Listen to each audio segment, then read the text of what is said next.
Welcome to In the Spotlight. I'm Abigail Pogrebin, and I'm so glad to be live with you right now with two of the Jewish leaders that I admire most, Rabbi Donniel Hartman and Dr. Yehuda Kurtzer. They are the co-presidents of the Shalom Hartman Institute, a leading research and educational center developing innovative responses to the challenges of our time. They cultivate a new generation of leaders and change agents, and they build transformational educational projects that help inspire a better Judaism and a better Israel for the 21st century. They host two of my favorite podcasts, and I mean I don't miss an episode of either of them. For Heaven's Sake with Donniel Hartman and Yossi Klein Halevi, and Identity Crisis with Yehuda Kurtzer. Yehuda's in New York, Donniel is at the Red Sea. They're both with us today. Welcome, gentlemen. Thanks for having us. Really nice to be with you. I understand you're in a hotel room in the Dead Sea, but we see the clouds behind you, and I think it's a metaphor, Donniel, for what we're all feeling this week. I know it's complicated. I know it's not all blue skies, but I'd love to take us first, let's start with you, and then to go to Yehuda, to October 13th, a historic Monday of this week. It already feels like weeks ago when we watched those incredible videos of the live hostages coming home. Can you just say where you were, how you watched, and what you felt? From 8 in the morning till 5 o'clock in the afternoon, I, together with everybody in Israel, was watching the same thing. And it was Erev Chag, the day before Simchas Torah. So we were cooking, we were shopping, but everybody, it was with you. It was with you in the kitchen, it was with you in the supermarket, it was with you while you're walking in the streets. Imagine what it feels like for a whole country to be watching the same thing. And, so much has been spoken about what the hostage return will mean to Israel, will mean for the war. Well, October 13th had no meaning. It was just a day of feeling. It was just you were smiling and you were laughing and you were crying. And it was just, And let me interrupt you, Donniel. When obviously that feeling, though, must have some meaning, just in terms of how far it feels like we've come in these 2 years. What do you mean? But on October 13th, I didn't think about it. Really? Now, a few days later, I'm ready to analyze that day. We just had a simcha with our family. That's so nice. Our family had a joyful time together. Our children came home. And it didn't need anything else, Abby. It just filled you. You didn't think about its implications and its consequences and whether this is the real victory. It was our family welcoming our children home, right. And we didn't know if they were going to come home. Right. And like each one of us were watching. How does he look? How's he walking? Is he skinny? How skinny? It's like we're a bunch of grandparents. Like, how skinny is he? What color does he look like? It was a day. It was filled with emotions, and there was no room for meaning. Okay. And I want to tell you, and that was enough. Yeah. Dayenu. Yehuda, you're watching from here. Are you on Instagram? I don't even know, because I watch every reunion 15 times over. Yeah. And then there were montages of reunions and music, and I watched those. I never left my phone. Yeah, look, like so many of us, I've been so down for 2 years. And so everything has felt so heavy, very scared about the future at any given moment. I think my spirit started lifting on Shabbat, actually, October 11th. I led services in synagogue and recited Hallel, the Thanksgiving prayers, and for the first time in 2 years felt like I meant it. Like there was something of a feeling of a joy that was possible. I did not stay up to watch the videos, I think because I was nervous about it. I also have been nervous to watch. I know there's good reasons why they record them live. I kind of wish they each had a moment with their families before it was on Instagram for everybody. But like Donniel, you described that Monday, knowing it had already happened, that it's always a possibility something is going to go wrong. Knowing it already happened felt like a totally different preparation for a holiday. And I just really leaned into these last 2 days of holiday celebrations here. Finally, as a holiday, it felt like a reclaiming of all of the holidays that were lost of the last 2 years. And then last night, after the 2 days of holidays were over, I finally went and watched the videos and wept. I think I needed to know that it had happened before I could watch it. And there was sort of a kinehora of almost. That's right, and now it's done. And for me, being able to say, let me just celebrate with joy with the Jewish people and with my community and with my kids and with my family, and I feel different as a person today because of that heaviness that felt like it lifted. That and feels you mentioned transformative. the holidays. I think a lot of non-Jews, and even some Jews, don't realize that Simchat Torah had become something dark that is actually we're commanded to have joy. And can you just talk about that idea that you just mentioned about reclaiming that? Because I think that's been part of the heaviness. Yeah, the Bible says that this is the one festival of the year where you're obligated to make yourself happy. And it's interesting, it says both make yourself happy, v'samachta, and you should be happy. So you don't just programatize happiness, you're supposed to actually feel something, which is very hard. When religion tells you to feel something, it's complicated. I think for the last 2 years, at least, I felt a lot of going through the motions. Okay, well, we'll get together, we'll dance around the Torah, but really our hearts are very heavy. You can't have a full sense of celebration when your loved ones are hostage. You can't feel this full sense of celebration when Israel is in this precarious place, when there's so much ill feeling in the Jewish community about Israel. It's just too much. And so it felt to me like a shift from a ritual sensibility, we're doing something because we kind of have to, we have to go through the motions, to actually being able to feel like it's a holiday. I'm rejoicing because I'm joyful. Right. You're actually feeling it. And I felt it very acutely in our synagogue over the last couple of days. Yeah. Donniel, I want to talk about Hostage Square for a minute before we talk about the deal and going forward.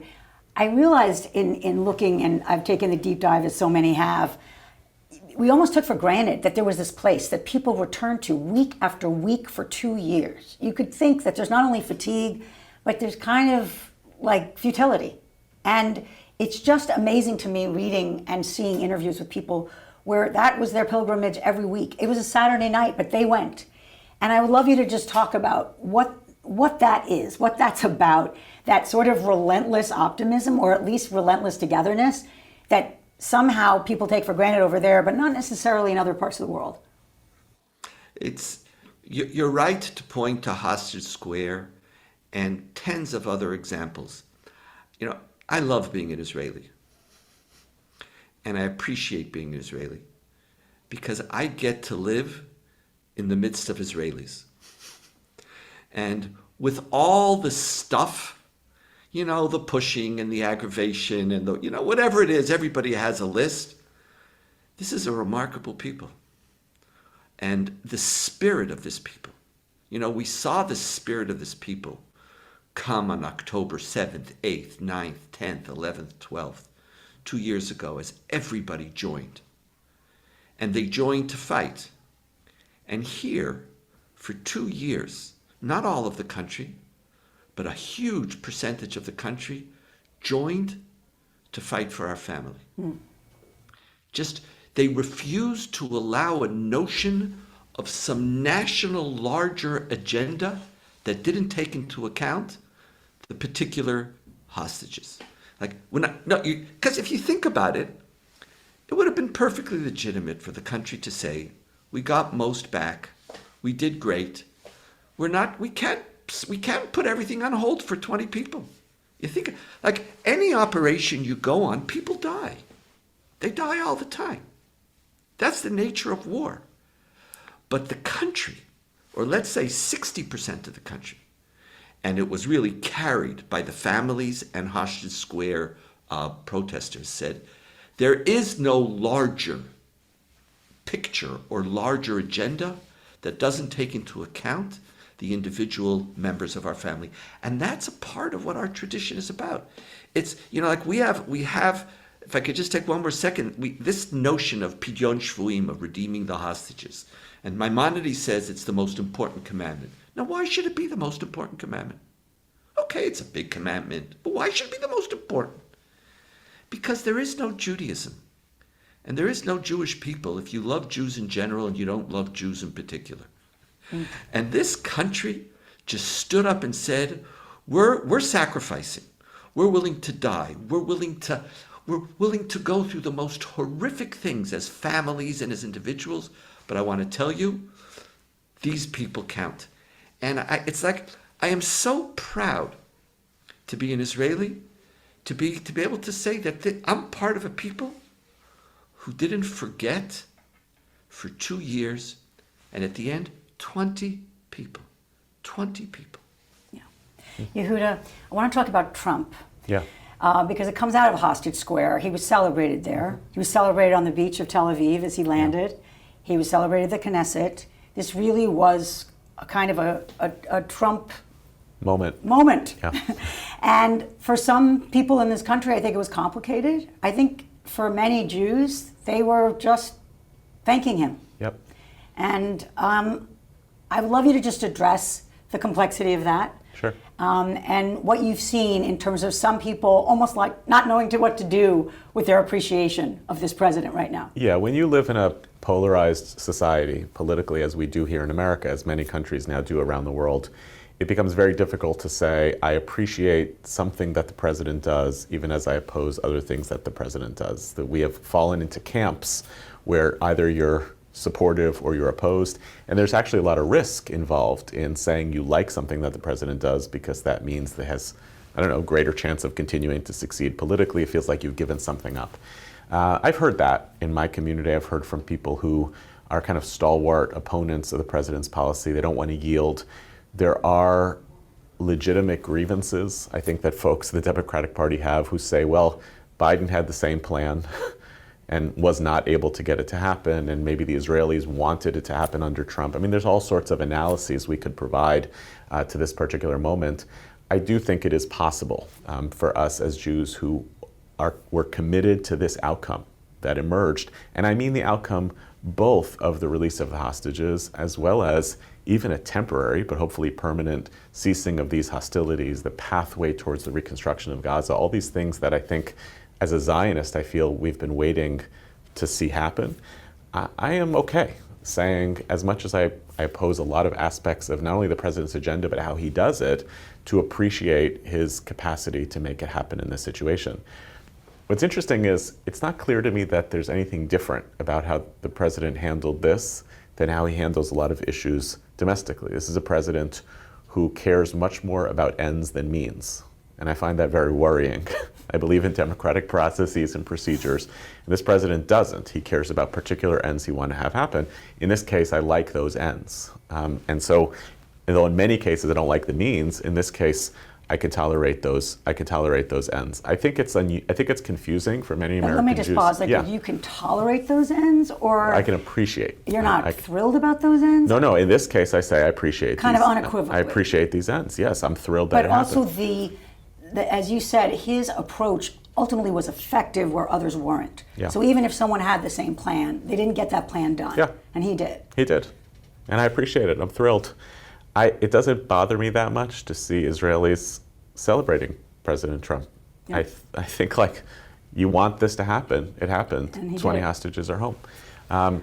Again, I don't think that changes long term the relationship between the president and the sectors of the Jewish community that oppose his domestic policy and some aspects of his foreign policy. But yeah, we have an obligation to say I appreciate the good when it happens. I particularly liked how one of my rabbi friends handled this also in the context of a synagogue, where he started off by thanking God. And once he thanked God, then it's easier to thank political leaders, President Trump and other ones, because it was like, I have an overall sense of gratitude for all of the forces in the world that made this possible. And that includes politicians who even if I don't like what they do in column A, I have tremendous appreciation for what they could do in column B. Donniel, I'd love to talk about Trump from the Israeli perspective, because it really is, it's almost like a different leader. It's like a different persona there. Or am I wrong? No, very much so. Now you have to understand, and so often we tell North American Jews who criticize or have an opinion about Israel that you're so far away you don't understand our reality. Israelis don't understand, nor can they understand, the complexity and the meaning of Trump's presidency for many North American Jews. They don't understand it, and you can't expect them to. And there was just there. President Trump does for Israelis a few things, and the first thing he does is he gives a sense of unequivocal support. He stands with you. You trust him. You trust that he's going to be there. Now, again, whether it's true or not true is a separate question, whether he'll have a temper tantrum and it'll turn around. But when you listen to his speech at the Knesset, that was a speech that no Israeli heard from any American president. We just didn't. We never did. Just he loved us. He appreciated us. He respected us. He understood us. He was gracious towards us. That was one part. And so that's the dimension that most Israelis relate to. There's another dimension to Trump's speech and what Trump has done in this peace plan that I feel is critical for the future of Israel. He's the first one talking with any vision about a future for Israel. Our prime minister isn't. Our opposition leaders aren't. President Trump gets up and says to all of Israelis, you can't fight the world. They're a big place. You won't win. You fought, and he didn't say you fought and failed, if you notice, because he could have. And many Israeli commentators are now saying, did we win this war? What does it mean? And we'll leave that aside. He said, you were great. Your army's fantastic. You won. Take the victory.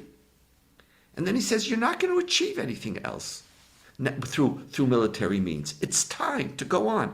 And so President Trump, just like, by the way, Witkoff in his speech at Hostage Square, were filled with empathy, speaking to people, and gave a vision for a future of Israel, which we've been lacking for years.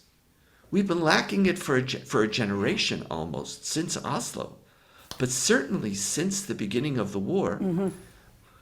We're in the past or in the present, and there is no future. So can we talk about that a little bit, Donniel? Do you want to jump in? I just want to say something that I find unusual right now, even just today, about Trump's leadership here, which is, and it was even reported today, where Ron Dermer, through channels, has said Israel feels like it's been, it has the right to pull out of this deal because the bodies weren't returned, and feels like Hamas is dragging its feet. And the president's response earlier today was, this is complicated and it's going to take a long time. And that I find unusual. It's very un-Trumpian. It is. The president is famously impetuous. If you don't do exactly what he wants, he doesn't like it. The most interesting part of Trump's presidency here, and again, it goes to the ends that he wants and the means that he's willing to tolerate, has been that he is now the voice of, this is actually going to be hard. It's going to be hard to rebuild Gaza correctly. It's going to be hard to deal with the Hamas attacks against the rival clans and to reestablish law and order. It's going to be hard to find the bodies of the hostages. And you now see how passionate he is about holding this place in a ceasefire, that he's the voice of reason in this conflict, which seems like the most unlikely set of circumstances to come. Can I just actually ask? Yehuda, if I could, like Yehuda, I really appreciate what you said, because in Israel, we have nobody, for 2 years, we have nobody talking that way. Yeah. For 2 years, I feel, and I've been kvetching and complaining, for 2 years, we've been lied to. For 2 years, the news has been censored. There's been propaganda. Honest conversation has been absent. And President Trump brought it, and today already, if you look in the newspapers all over, not from our politicians, they're still frightened. But there's real conversation going on now. And when you say the politicians are still frightened, can you clarify what you mean? Here it's analysis, and I'm very disappointed. For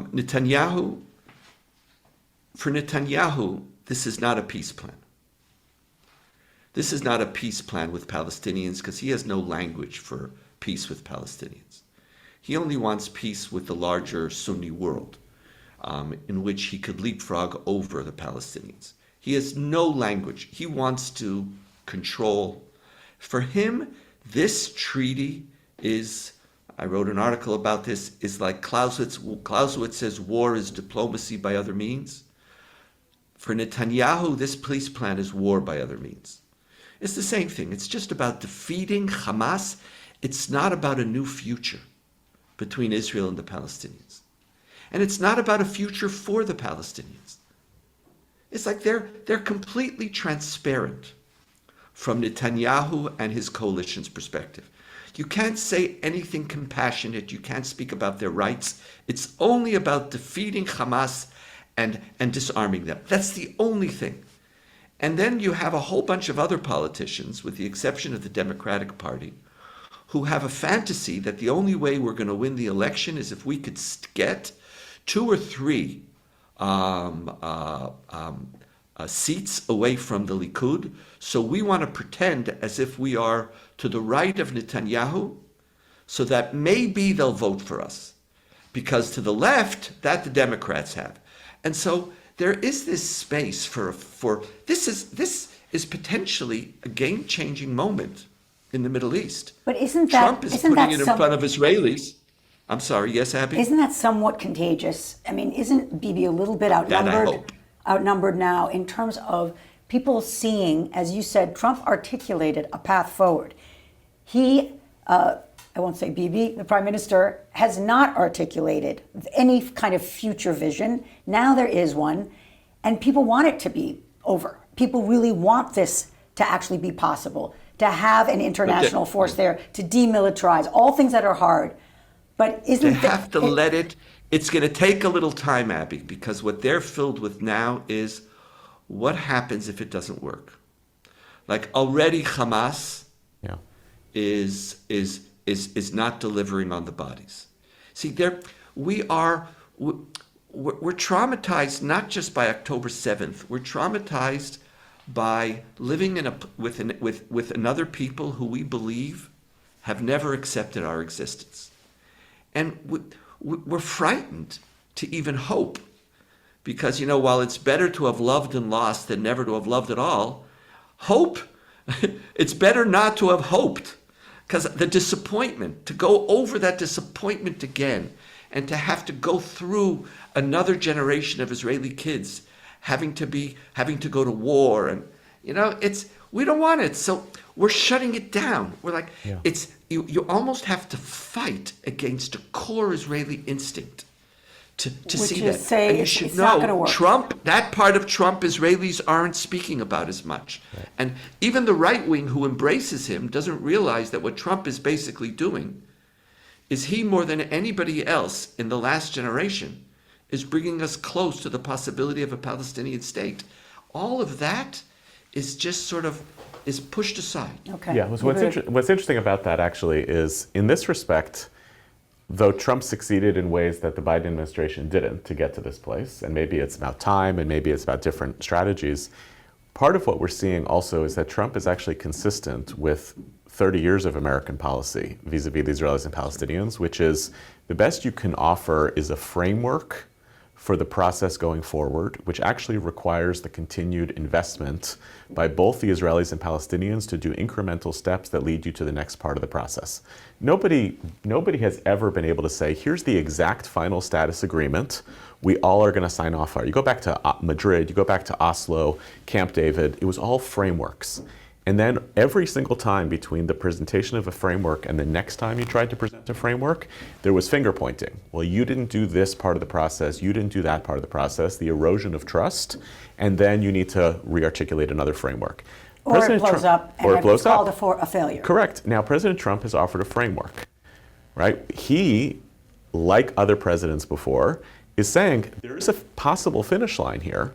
But he's acknowledging by saying it will take a while to find the bodies. It will take a while to do this. He's acknowledging that you actually need to engage in real trust building and risk taking by both the Israelis and Palestinians at this point and you don't walk to build away toward, and you don't walk away from that. And what's been frustrating for many of us who have cared about American policy in this region is that American presidents put forward these frameworks. Their negotiators work very hard to try to get them there. Israelis and Palestinians resist the frameworks exactly because they they get anxious about the other side failing, and they get anxious about their own risk taking, and then they throw their hands up. And that, to me, is the biggest threat, is that President Trump will at some point throw his hands up and say, okay, you guys don't want this. I tried. I came here. I showed my love to you. I tried to even get the prime minister pardoned. You didn't do the things that I wanted you to do. And now, not only am I going to walk away, but I may actually turn against you. Donniel, you mentioned the dead bodies, and it's obviously the very difficult topic, but it's also kind of unimaginable that things would halt because of it. Because just simply there's a reality of finding them, and obviously many of them could have been in bomb's way, and they're not findable. So for Israelis, how much would you say of a deal breaker? Maybe that's too spot on. Use of it words. won't be a full deal. People make a very clear distinction between the live hostages and the dead bodies and the dead. There is a clear distinction. People are taking off their yellow ribbons. They're taking. I live in a building where the whole building is filled with hostage sukkahs and hostage posters, and people understand that that as tragic as it is, and I understand from insights that the Golden family and other families have been suffering terribly, terribly, terribly. And but people understand that there's a difference. The question is whether Hamas is playing us. It's a larger, if already now. So part of the reports are Israel is telling them, here's where the bodies are. How could you say you don't know where the bodies are? Here the bodies are. So it's like, I think we're just testing each other. And I think part of what might happen is you might have a little flare up here or there. You have now Hamas literally massacring and murdering Palestinian Gazans in the streets in the hundreds. There was a clause missing in the 20 clauses. There should have been a clause that just as we retreated, Hamas had to cease and desist till a new force came in. And they're allowing this chaos to go on. And so... And it's on video, horrifically. And it's on video, and the head of CENTCOM is telling them, beware. But that doesn't mean anything. So we're seeing things that it's just like, so is this just foretelling what's coming? And, as Yehuda said, like, we're all nervous. We're nervous. Yeah. Because big picture, I believe that history is changed when somebody presents a big picture. But the details matter. Yeah. So you have to keep, you don't live in the big picture. You have to work those details out. So I think there's just a lot of nervousness. Yeah. But this still, alone won't stop it. But it's a sign of like, listen, how much more do we have to remind ourselves who we're dealing with? Do you know the Israeli army X-rays the coffins as they come back out of fear that they're booby-trapped? Wow. So, like what are we talking about here? It's not that suddenly we're trusting the enemy and the enemy's transformed. Yehuda, I want to talk about, Donniel talked about taking down the posters, the yellow ribbons, and we're watching it here among many Jewish Americans who wore the dog tags, wore the pin. Can you just address that maybe personally and what you're seeing in your own community? Yeah, I thought, as I was thinking about the last couple of days, I was reminded of a teacher of mine in high school who had a shtick that he used at the beginning of every year that he taught European history, where he said, on first sentence he said in 11th grade, on January 1st, 1492, the Renaissance began. And it was his way of teasing that history doesn't work that way, right? Larger historical events take place over time. It's only in retrospect that you're able to look back and say something changed. He was right overall, but he's wrong in the sense that you do need to punctuate moments in time and say this period of time has changed. Something has to happen. And I think Jewish tradition has particular wisdom about this. Like, the reason you mark particular dates in history is not because, like, the destruction of the temple in the year 70 took place in a 124-hour period. Because you have to be able to say, here's the moment in time where I begin the commemoration, and here's the moment in time where I end the commemoration. I think we're seeing that this week. I think when people say, I'm taking off the dog tags, I'm taking off the hostage pin, I'm taking the tape off, there are still people out there, and I totally get it, people I see who say, I'm not taking off the tags until every body comes back, because how would I feel if it was my child? And I understand that. I think it also reflects that these decisions have psychological import. To say, I'm over, I finished with this period of time, also has deep emotional resonance for people. It's like getting up, in some ways it's like getting up from Shiva or getting up from Shloshim, to say, I really am leaving this period of time behind and moving to something else. But I think it will happen the same way that it became really ritually important for so many American Jews, in ways that maybe have surprised them, that they feel such a deep sense of solidarity with the Jewish people that they were willing to do something like that consistently every day for 2 years.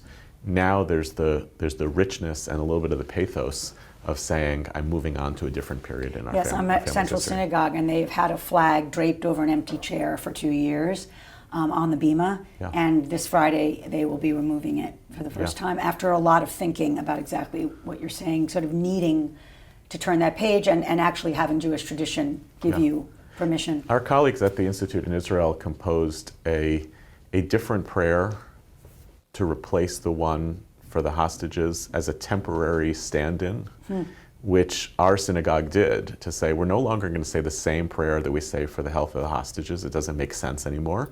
And instead it was a kind of a temporary prayer that says we pray for the health of these hostages who have returned in their road to recovery. We pray for the restoration of the bodies so that they can get a proper burial. And I thought that was a useful way of saying, I'm not going to just rip off the Band-Aid and stop saying this, as though I can stop praying for the same kinds of things I was praying for before. I may need something of a transitional time to get to a place where we then can look back and say, do you remember that period of time in Jewish history when that's what we were focused on? You don't move from one phase to another all that quickly. So I want to go to maybe the transition for Israel in the world. We have seen, and I know it's simplistic to say that Israel's become a pariah state, but we saw something really gaining momentum in the world, and even having allies like France and the UK really taking a very different perspective and abandoning Israel in many ways. What would you say, Donniel, about the feeling there when it comes to Israelis traveling, which many have stopped doing, whether it's to Greece or to Scotland? Like this sense of just being an Israeli has some kind of stain. Right. It's, there's the not all anti-Zionism or criticism of Israel is anti-Semitic. But we're going to now see which part is anti-Semitic and which part isn't.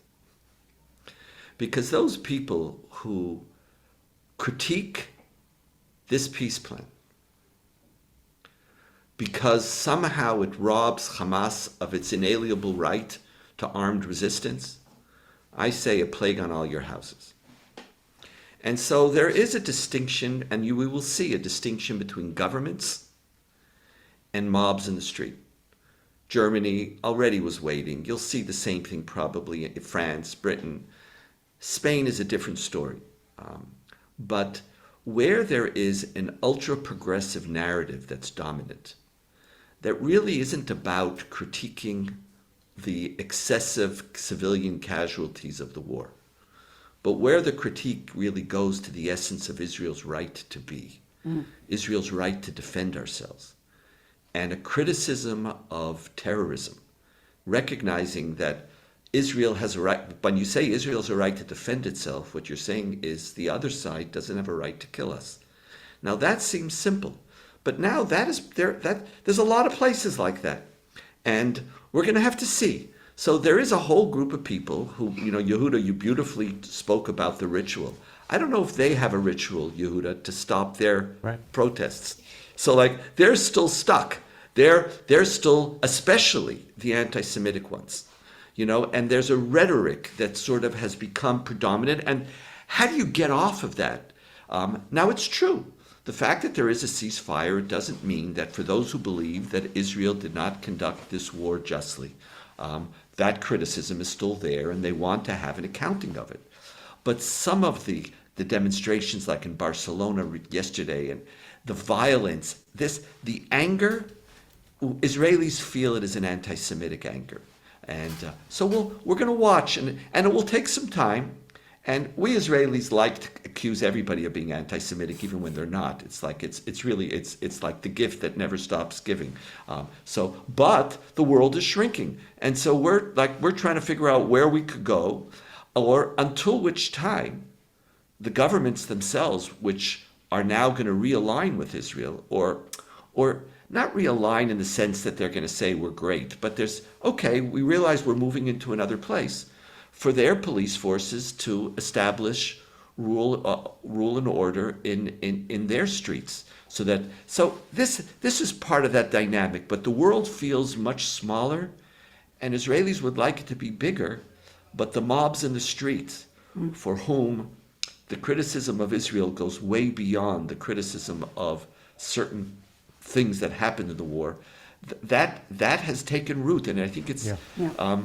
I don't have a clear path forward for that necessarily. There was two powerful examples of that this week here, actually, to what Donniel's describing. One of which was an advertisement for an event by Students for Justice in Palestine at NYU this week as a memorial event for Yahya Sinwar.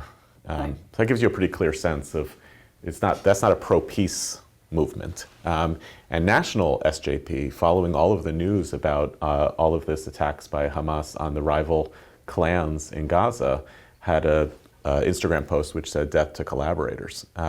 So I think Donniel is Shocking. right. Donniel is right that it's actually quite useful in some ways to see what was the resistance against Israel's actions in Gaza, and what was just a deeper hatred of the Jewish people, hatred of Zionism, hatred of Israel that is not going to be reconcilable afterwards. Let's talk about just the silence after the ceasefire from those who had been advocating for ceasefire relentlessly. Because, again, and you particularly have encouraged us not to make our Judaism kind of centered on the fact that people hate us, but we've seen a lot of hatred. And something has been laid bare since October 7th, which is the people who purport to care about humanity didn't care about Jewish humans very much right after October 7th. In terms of whether it's celebrities, whether it's prominent progressives, literally saying nothing since any of this deal was announced, how would you say that we should make sense of that? And I'm asking a real way. I try not to make a lot out of people's silence, and it's partly because sometimes I don't know what to say. And I'm not comparing myself, but sometimes you don't know what to say. You're not quiet very often, Yehuda. I know, but that's actually part of the thing. So if I don't comment on something on social media, people read into it. And so I don't think we should be in the business of, or put it like this, I'd rather be in the business of, this person said this outrageous thing, I want to comment on it, rather than, why didn't this person say something? I think it's a little bit of a trap. That said, I think there are two pieces of data that we have in front of us. One is this story, which suggests that we have seen a dramatic change in the standing of Jews who support Israel and the state of Israel in the world over the past 2 years, and I don't think that's going back in the box. I actually think Yossi, our colleague Yossi, said for years that Yossi Klein-Halevi, thank you. I said for years that the boycott, divestment, sanctions movement won't have material consequences for Israel, but will have material consequences for North American Jews, and especially young people on college campuses who are going to see their identity negotiated and challenged on the basis of their commitments to Israel. Now, I'm not sure long term he's completely right about its consequences for Israel, but I think he was right to say that this story of how Israel is understood in the West has deeper implications for those of us who don't live in Israel in a lot of ways. And I think that it's going to be hard to put that back in. There is going to be a cooling down period where the fact that if Israel and Hamas cease their hostilities indefinitely, people do calm down. They focus on other things. There's plenty happening domestically that's going to take the attention of progressives. But we have seen a shift over time. And I don't know whether they're going to be able to put that stuff back in the bottle again when people who have been outspoken critics of Israel are going to be able to walk any of that back. And I think that for us here in North America, it's a very, very significant uphill climb to help reposition, even the stances of liberal Zionism back into an atmosphere of credibility in parts of the progressive left that have shown that they're completely inhospitable to it. Donniel, you've spent so much time here since the war, and you've heard from a lot of angst-ridden Jews who first have real misgivings about the way the war was prosecuted, but also you hear from Jews who say, I'm kind of doubling down on my tribe because I feel like people didn't show up for us. So in those push and pulls, just from your perspective, what are you seeing as kind of the American Jewish rift right now? And I know there's not just one. I think the American Jewish community is in a very precarious position because there is nobody in Israel who's speaking to it and for it. You mean for us? And as a result, yes, to you. And as a result, you have those splits. You want to be supportive of Israel. You want to. Most Jews, every poll, whatever, you want to be in relationship to Israel. Yehuda, I love your line when you've said over the years, Israel is one of the most exciting things happening in Jewish life. Sometimes it's too exciting, that's part of the problem. But you want to have a relationship with Israel. It provides meaning and vitality and vigor and joy and excitement. You want to have it. But it's hard. Now, the war in Gaza made it hard. Now, the war in Gaza is over. The rebuilding will start. But what North American Jews need in order to overcome the rift that you're speaking about is they need Israeli politicians to start speaking about, not the day after in Gaza, not stage 2 of the peace plan, but stage 3 and 4 of our relationship with Palestinians, not even the Abraham Accords. The Abraham Accords is not going to do it. Are we going to deal, and how do you talk about occupation? Wait, why are the Abraham Accords not going to make a huge difference? Because Abraham Accords is like, it gives you nachas. Oh, you see, they need us, they love us, we're a startup nation, it's going to be wonderful. But at the end of the day, the split that you're speaking about grows out of a sense of moral discomfort with where Israel is. And an expanded Abraham Accords is not going to solve that moral discomfort. And so you have one group of people who are uncomfortable and another group who are saying, I have to, what do you say, double down? That's the term you use?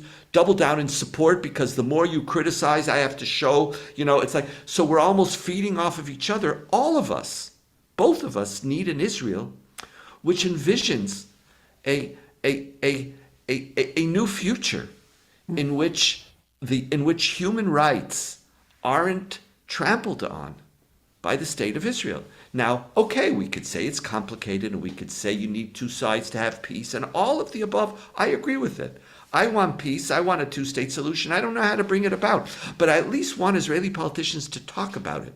But when you go and you just say, okay, I want Indonesia, I want Qatar, I want Saudi Arabia, and the Palestinian in Gaza and the Palestinian Judea and Samaria just is not part of your story, you're going to keep that same tension in the American Jewish community is going to remain, and we're going to feed off each other. But because Donniel, as one group critiques and more, the other group's going to say, oh, you can't criticize. But I thought, and maybe I'm just buying the line, but that it lifts all boats, including Palestinians. If you have this Arab cooperation with Israel, if there's more economic opportunity, if there's more trade, if there's more tourism, if it's that you're essentially, instead of saying we have this thing we have to solve, Palestinians and Israelis, Israeli Jews, you're saying the whole world is now actually saying we're going to have normalization. We're going to have a real relationship, and we're not just going to be in a war. But that's, you see, there's two ways. Again, I appreciate that. It's naive. You're saying I'm naive. No, I'm not saying you're naive at all. It's not naive. Here we're talking about opinions and the future, and none of us really know. But why was Netanyahu told that he can't go to Sharm el-Sheikh? It wasn't because of Simchas Torah. Netanyahu was told because we now know Erdogan said that if he comes, go, I don't go. I'm not coming. And basically what they're saying is you don't get to shift from being, in their mind, not in mine, you don't get to be shifting from being a war criminal to now being our partner. You have, if you want to play and join this Sunni coalition, there's going to be a price. Now, the Abraham Accords didn't extract any price. The only price was not annexing parts of Area C. As long as you didn't do that, the Gulf Emirates, and they said, okay, we'll sit down. It'll be peace for peace. Define Area C for anyone who doesn't know ABC. Area C is the area under Israeli political and military control, as distinct from Area A and B, which is A is under Palestinian military and political control, and Area B is under Palestinian political and Israeli military control. Area C is where the settlers live. It's 55% of the West Bank. So we were about to annex it, and they said, Emirates said, you want to play with us? Don't do that. Other than that, we have no demands. But now what they're saying is, if you want to play, and Saudi Arabia is saying it, and certainly Turkey, which is one of the more complicated parts of this whole puzzle, because they hate us on a level quite similar to Hamas. And the question is whether their interest in F-35s and being in relationship with Trump will trump and override their inherent hatred towards Israel. But at the very least, we're going to have to play. Okay. You're not going to have some phenomenal European Union and right in the middle, Palestinians still their rights being ignored. They're not going to allow for it. They're not going to. It's not going to be there. Who's the they? The Palestinians? The Arab states won't. But even more, just one last sentence, if I can. You asked. This whole thing started when you spoke about the American Jewish community, but it's not just the American Jewish community. It's me too. It's Donniel Hartman. I don't want to be an occupying people. I'm concerned about Palestinian rights. And having trade with Saudi Arabia and advancing Israel as the center of AI in the whole area doesn't solve my moral problem, nor is it going to solve the moral problem of many North American Jews. Who says, I don't want someone being able to dig a hole and come up in my backyard and kill my children. So that, who wants that? No one's saying in the long term, those two things are entirely related, right? The long-term ability for Israelis and Palestinians to live in peace and security next to one another is going to always be connected with the capacity for the Palestinians to have self-determination, the right to live in freedom and dignity in their ancestral homelands also. These things are inextricably linked. I mean, the real risk, the moral risk of the Abraham Accords, which are an objective good, right? Israel coming to normalize relationships with Arab countries is an objective good, but the moral risk that's been inherent in the Abraham Accords all along was that it was going to happen at the cost to the Palestinian people of their own self-determination and their freedom and dignity, that the Arab states would sell them out because they got what they need economically and militarily and otherwise through the Abraham Accords. And I think long-term that continues to be a risk. If the whole story becomes the normalization of Israel with Arab countries, but we're never going to deal with the central moral civil rights challenge that lives within the boundaries between the river and the sea, you'll have solved, in theory, one problem but covered up another, and one doesn't replace the other. And I just think long-term, the security questions and moral questions, we like to think about them as being separate. You know, only the pure-hearted think about the moral questions, then they're naive, they don't think about security questions, and it's the serious people who talk about security. I think that's just a foolish way to think about the human condition. It doesn't help us. It certainly doesn't seem to be making things any safer for Israelis and Palestinians. But I want to talk in the real world of the coarsening to both of you that has gone on in terms of, for many in the Jewish community, feeling like after October 7th, something was laid bare, and they're painting a very broad brush about Palestinians not caring about Jews living at all, not caring if Israel lives at all, and not caring about our lives. Is that, I guess it's not whether that's true or not, is how do you address the fact that that is essentially a narrative that many have warmed to? I'm kind of done with compassion. I'm done with humanizing the other because they don't humanize us back. Compassion is not a zero-sum game, right? I only owe it to those who are compassionate towards me. I felt this very deeply.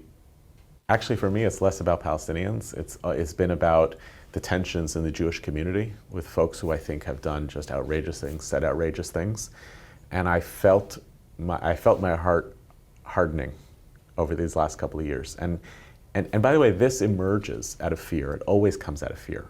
When you feel pushed against the wall, it's not just that you don't have compassion for people who you think are bystanders in that process. You have very little room in your neshama, in your soul, in your moral imagination to care about the needs of others, and you only focus on yourself. we just know that that's bad. We know that empathy is a limitless reservoir. We know that we should be able to think beyond that. And we ultimately also know that it doesn't protect us. It doesn't make us safer by backing ourselves in the corner and saying, only those who are standing with me will protect me. We have to know that what you're describing is a description of a problem, even if it actually also characterizes the reality. Donniel, jump in. Here on this, yeah, I think we have to really pay careful attention to the details of this peace plan. Because this peace plan is an attempt to address this psychological block within Israeli society that I think, frankly, is justified. You can't, even forgetting October 7th, the thing that upsets Israelis most is that 80+% of Gazans and Palestinians in Judea and Samaria think that October 7th was a great day. So what, I'm going to have something with you? So it's true, I'm just like Yehuda. I worry about who I am. But but how do I create a future here? But the details of this plan, and this is both it's a struggle, it could be a serious problem, but it is also its opportunity. This plan in its next stages has nothing to do with the commitment, either moral or political, of the Palestinians. What this plan did, and this was Trump's innovation, is he brought the Sunni universe together and said, do you agree that Hamas can no longer be a player? Which is in essence saying, terror has to stop. The educational system, which glorifies the killing of Jews, has to be changed. All of that has been spoken about. We are now starting a 10, 15-year process of rebuilding Gaza. But through that process, you're talking about a 10, 15-year process in which Palestinian society has to basically say, are you going to show up or not? Do you want to join the Emirates? Do you want to join enlightened Sunni countries? Or do you want to remain in the terror camp? And I want to tell you, it's going to be up to the Palestinians. And at the end of the day, if they choose to remain in the terror camp, then occupation will continue. Okay. So we'll rebuild, but we're not going anywhere. And I'm not worried about like someone digging a hole. I have an army. Okay. October 7th was an aberration. October 7th was a failure of Israel to use even the most 2% of its military capacity in order to protect itself. Would have stopped it. Yeah. Would have stopped it. Okay. We have to go to your last answers. So 2 minutes each, really compact. Yeah. A big question. Tal Becker, who is vice president of the Hartman Institute, defended Israel in The Hague and has been at the table in many of these peace discussions in the past. He did an interview with Dan Senor, and he said optimism is a practice. Let's start with you, Yehuda. How is your optimism, and how would you advise we maybe hone it, have more of it? Yeah, Tal saying that working at the Hartman Institute is not a coincidence. It's part of the reason we love Tal. I think it's part of the reason Tal. He's at Hartman is because our institution thinks in optimistic terms. And what that means is not that you think things are going to get better, but that you see yourself as responsible for bringing about a world in which things are better. And to recognize that the alternative is way worse. Being convinced that things will get worse is a pretty good predictor that it will facilitate that. Coming out of a background in studying Jewish history, and especially the last few hundred years, it has been it's like almost impossible to pause the clock at any point in Jewish history and predict what the next 50 years would have looked like. I will say on a personal level, the last 2 years, as I mentioned, have been very hard. And part of the reason it's been hard for me is because I really like spending my time, as you said, not talking about anti-Semitism and the things that we can't control, but talking about how we build a continued vitality for North American Jewry. How do we say not the golden age of American Jewry is over, but what were the things that made it possible, and how do we continue to invest in them? And that feels like it was taken away from us in the last 2 years, that the story of the Jewish people was being written by others. I would like to think that history has given us a little bit of a window here to say we can get back into the business of constructing a viable, vibrant North American Jewish future, and one for the State of Israel as well. Great. Donniel, now you have a minute and a half. I'll do it really, really quick. You know, in Maslow's pyramid of hierarchy, Self-preservation is the core. And very often pessimism feels safer. It feels that's what I have to be because because optimism could be dangerous. That's why it's the job of leadership. It's the job of political leadership. It's the job of rabbis. It's the job of intellectuals, teachers. Our job is to speak to people about a vision and to realize that hope is actually also in their self-interest. And that's our job.